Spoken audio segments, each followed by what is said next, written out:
So hey guys, welcome once again and today we're gonna explain the movie called The Kashmiri Files। हाल ही में release हुई इस movie को IMDb ने 8.3 out of 10 की rating दे दी है, जिसने पूरे देश में बवाल मचा रखा है। और मेरे इस वीडियो का उद्देश्य किसी की भी भावनाओं को ठेस पहुंचाना नहीं है। मैं नहीं जानता ये स्टोरी कितनी सच्ची है और कितनी झूठी, मैंने तो बस इसे एक्सप्लेन किया है। So guys, without wasting your time, review next and let's begin the explanation. Movie की शुरुआत में हमें 19 जनवरी 1990 में कश्मीर का सीन दिखाया जाता है, जहां हम शिव और अब्दुल नाम के बच्चों को अपने दोस्तों के साथ क्रिकेट खेलते हुए देखते हैं। शिव अपने मैच में अच्छा परफॉर्म करने के बाद सचिन का नाम लेने लगता है और वहां मौजूद कुछ लोगों को ये चीज पसंद नहीं आती और वो कहते हैं कि ये पाकिस्तान है, इंडिया नहीं, यहाँ सचिन की नहीं चलती। और वो लोग ये बोलकर शिव को मारने लगते हैं, जिसके बाद उसका लंगोटिया यार अब्दुल उसे बचाकर वहाँ से लेकर किसी तरह से भाग जाता है। इसीलिए कहते हैं कि दोस्ती में कोई मजहब नहीं होती। गाइस कहते हैं कि 1990 कश्मीर का वो वक्त था जब कश्मीरी पंडितों को वहाँ से रहने का हक छीना जा रहा था और इस पूरे आतंक को लीड करता था फारूक अहमद दर, जिसे लोग बीटा कराटे के नाम से भी जानते थे। और वो सभी को इकट्ठा करके अपना बोल वचन दे रहा था कि अगर ये वतन हमारा है तो इस पर हुकूमत भी हमारी होगी। दूसरी तरफ हम एक लेडी को देखते हैं जो कि अपनी बीमार बच्ची को डॉक्टर के पास लेकर जा रही थी। तभी वहाँ मौजूद पुलिस उससे कहते हैं कि आगे मत बढ़ो, वहाँ खतरा है। कि तभी सामने से एक टेररिस्ट उस पुलिस वाले को शूट करके मार देता है और उस लेडी से कहता है कि मैं तुम्हारी बेटी की शादी अपने छोटे भाई से कराऊंगी, जिस वजह से वो लेडी उसके मुंह के ऊपर थूक देती है और वो आदमी गुस्से में आकर उसे शूट कर देता है, जिस वजह से उसकी बेटी काफी डर जाती है और जोर जोर से रोने लगती है। नेक्स्ट सीन में हम एक पंडित को देखते हैं जिसका नाम पुष्कर था और वो अपने पोते शिव को ढूंढ रहा था क्योंकि वो अब तक घर नहीं लौटा था। फिर शिव उसे मिल जाता है और वो पंडित यानी कि पुष्कर शिव और अब्दुल को साथ लेकर जा रहे थे। तभी पीछे से एक आर्मी की जीप आती है और कहते हैं कि मेरे साथ चलो क्योंकि माहौल गर्म है, तुम्हें कोई नुकसान ना पहुंचा दे। बट अफसोस वो आर्मी की जीप आधे रास्ते में ही ब्लास्ट हो जाती है। दूसरी तरफ हम पुष्कर के घर को देखते हैं जहां बीटा कराटे अपने आतंकवादी दोस्तों के साथ पुष्कर के घर में घुस आए थे और वो शिव के फादर को ढूंढ रहे थे, जिस वजह से शिव के फादर एक ड्रम में छिप जाते हैं। लेकिन तभी बीटा कराटे को उसके वहाँ छुपे होने की खबर मिल जाती है और वो उसे उसी ड्रम में गोलियों से भून देते हैं। वहाँ बैठी शिव की माँ जिनका नाम श्रद्धा था, वो ये सब अपनी आंखों से देखकर काफी डर जाती है और तभी वहाँ पर पुष्कर भी आ जाता है, जिस पर बीटा कराटे श्रद्धा को उसके पति के खून से रंगे चावल को खाने के लिए फोर्स करता है और कहता है अगर तुमने इसे खा लिया तो मैं तुम्हें और तुम्हारे बच्चों को जिंदा छोड़ दूंगा। और फिर इसी के साथ कहानी पहुंच जाती है प्रेजेंट के डे में, जहां हम ब्रह्मा दत्ता नाम के एक आदमी को देखते हैं जो कि अभी भी कश्मीर में रह रहा था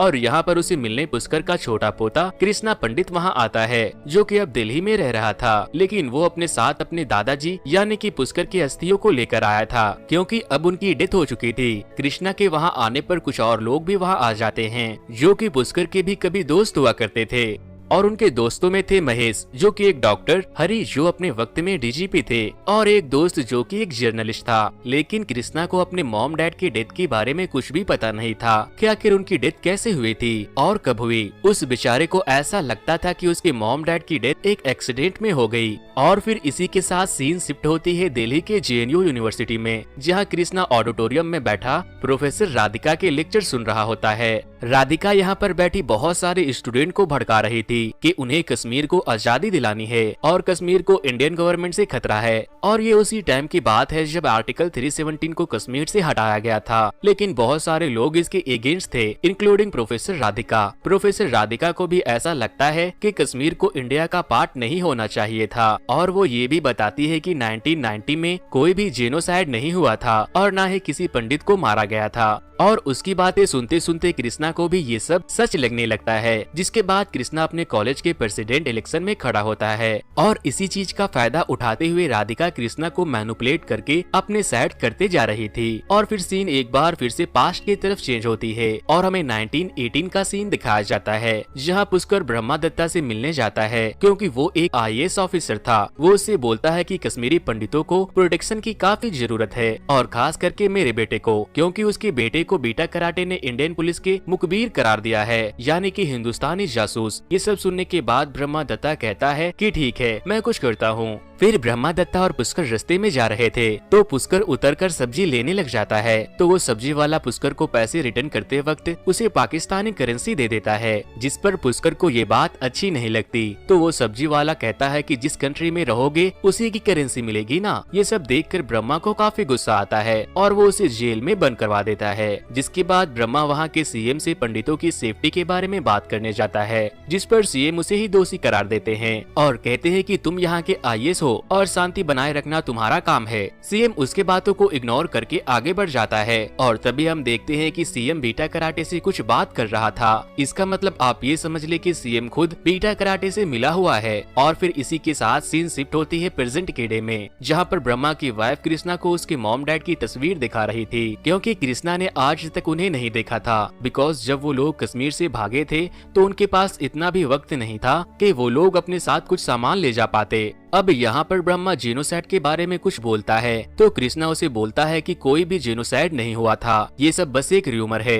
और उस रात 5 लाख कश्मीरी पंडित नहीं बल्कि सिर्फ 2 लाख कश्मीरी पंडित कश्मीर छोड़कर निकले थे और उन्हें मारने वाले भी आर्मी के लोग ही थे। और वो कश्मीर के लोग जो टेररिस्ट बन रहे हैं उनका जिम्मेदार भी हम लोग ही है। अगर आप उनके बच्चों को जीप से बांधकर घसीटोगे और एक की वजह से सभी को टेररिस्ट बुलाओगे तो जाहिर सी बात है कि वो लोग टेररिस्ट ही बन जाएंगे। ब्रह्मा को कृष्णा की ये सब बात सुनकर काफी गुस्सा आ जाता है और फिर वो कृष्णा को फ्लैशबैक में ले जाता है और स्टोरी एक बार फिर पहुंच जाती है उसी रात में, जब बीटा कराटे श्रद्धा को उसके पति के खून से लिपटे चावल खाने को बोल रही थी। श्रद्धा अपने बच्चों को खोना नहीं चाहती थी, इसीलिए वो उस चावल को खा लेती है। जिसके बाद वो टेररिस्ट अपने वादे को पूरा करते हुए उन लोगों को उसी हाल में छोड़कर वहाँ से चला जाता है। जिसके बाद पुष्कर ब्रह्मा को कॉल करके बताता है कि उन जालिमों ने मेरे बेटे की गोली मारकर हत्या कर दी है और वो ये भी कहता है कि जब पूरे इंडिया के साथ भी ऐसा ही होगा तब याद रखना कि तुम भी उन्हीं लोगों में एक होगे जिनकी वजह से ऐसा हो रहा होगा। फिर पुष्कर अपनी बची हुई फैमिली के साथ एक ट्रक में बैठकर वहाँ से दूर जगह चला जाता है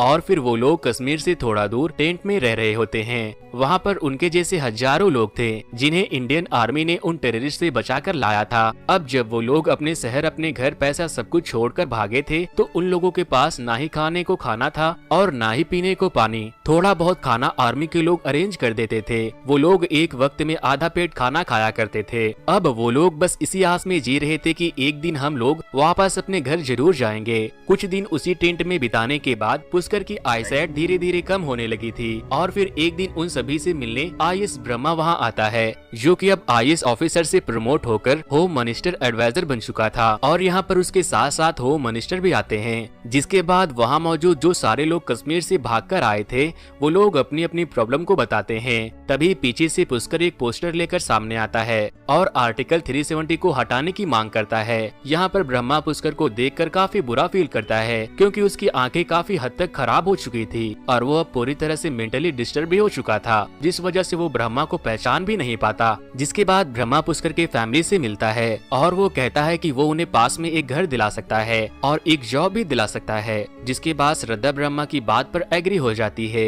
अब नेक्स्ट सीन में वो लोग उसी घर में रहने लगते हैं, पर यहाँ पर हालात भी कुछ ठीक नहीं था। दूसरी तरफ हम बीटा कराटे को देखते हैं, जो खुद एक टेररिस्ट था और फिर भी वो मीडिया तक पहुंच जाता है और वहाँ पर उसका एक इंटरव्यू भी होता है जिसमें बीटा कराटे कहता है कि मैंने सिर्फ 20-25 लोगों को ही मारा है क्योंकि वो लोग आरएसएस के थे और वो खुद को एक फ्रीडम फाइटर बता रहे थे।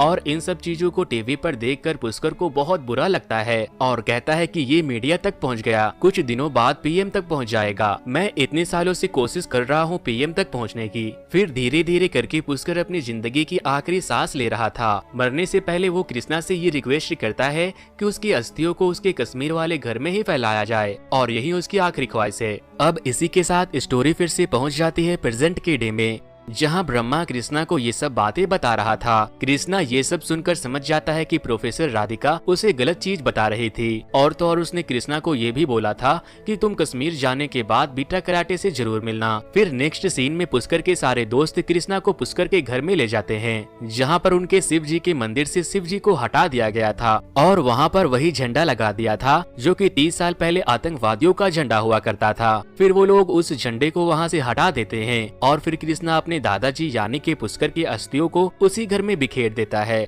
और अब फाइनली इसी तरह पुष्कर की अंतिम इच्छा पूरी हो जाती है और उसके सोल को शांति मिल जाती है कि वो अपने घर कश्मीर वापस आ चुका है। वहाँ के सारे काम को निपटा कर कृष्णा एक आदमी के साथ बीटा कराटे से मिलने जाता है और वो आदमी कोई और नहीं बल्कि उसके भाई शिव का बचपन का दोस्त अब्दुल था। फिर रास्ते में कृष्णा अब्दुल से सारी बात पूछता है कि आखिर उस वक्त हुआ क्या था। अब्दुल अपने जुबानी सारी बात उसे बताने लगता है और कृष्णा उसकी सारी बात अपने फोन में रिकॉर्ड करता है। अब्दुल उसे बताता है कि मैं और मेरा परिवार कभी भी कश्मीरी पंडितों के अगेंस्ट में नहीं थे, बल्कि शिव तो मेरा बहुत ही अच्छा दोस्त था। और जब तुम्हारा परिवार उस घर को छोड़कर भाग रहा था तो मेरे अब्बू ने उन लोगों की काफी ज्यादा मदद की थी। अब यहाँ पर हम देखते हैं कि कृष्णा बीटा कराटे के पास पहुँच चुका है और बीटा कराटे भी कृष्णा को यही बोलता है कि उसने किसी को भी नहीं मारा था और कश्मीरी पंडित खुद ही ये जगह छोड़कर जा रहे थे और उन्हें मारने वाले आर्मी के लोग थे। और बीटा यहाँ पर अपना कंपैरिजन भगत सिंह और महात्मा गांधी जैसे फ्रीडम फाइटर से करता है।